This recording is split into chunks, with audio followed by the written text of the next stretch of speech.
Hello, Bachcho. Let's read the question. The question says, read the following statements and select the correct option with respect to the population attributes. A.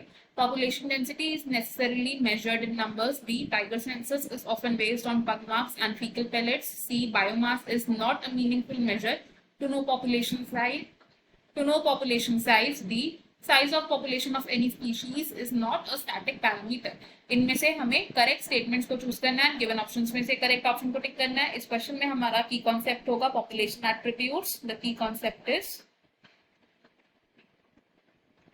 Population attributes. तो population के कुछ ऐसे characteristics होते हैं जो एक individual poses नहीं कर सकता, वो पॉपुलेशन एट्रीब्यूट्स होते हैं। एंड पॉपुलेशन एट्रीब्यूट्स क्या क्या है? These are birth rate, death rate, sex ratio, population density, population density etcetera. सबसे पहले अगर बात करें स्टेटमेंट ए की, तो पॉपुलेशन डेंसिटी को जरूरी नहीं है कि हम हमेशा नंबर्स में ही मेजर करें। Not only measured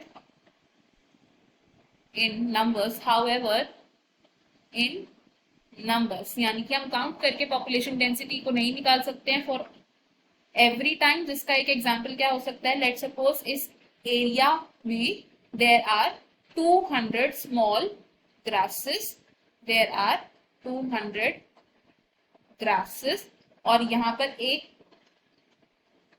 large banyan tree present है, लार्ज ट्री प्रेजेंट है। तो अगर हम देखें तो नंबर ऑफ ग्रासेस ज्यादा है लेकिन ट्री एक ही है।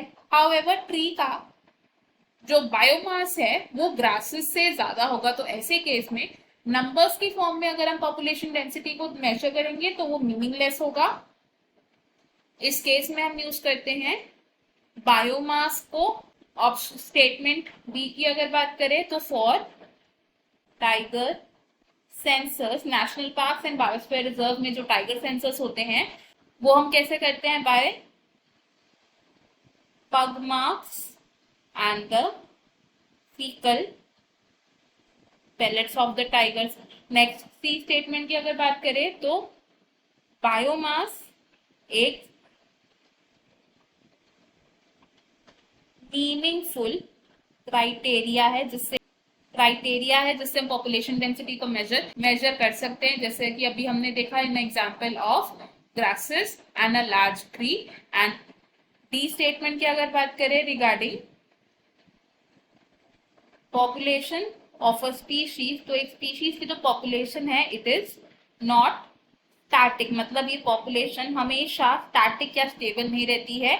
It keeps on changing. और ये जो चेंजेस हैं ये किस वजह से आ सकते हैं? Due to the environmental factors, food availability, predation rate etcetera. Statements अगर देखें तो हमारी फर्स्ट स्टेटमेंट यहाँ पर रॉन्ग है, सेकंड स्टेटमेंट करेक्ट है, थर्ड स्टेटमेंट भी रॉन्ग है एंड फोर्थ स्टेटमेंट है हमारी करेक्ट। हमें करेक्ट स्टेटमेंट्स को चूज करना है, तो हमारी करेक्ट स्टेटमेंट्स कौन सी है? B and D. तो ऑप्शन डी हमारा यहाँ करेक्ट है एंड बाकी के ऑप्शन है रॉन्ग।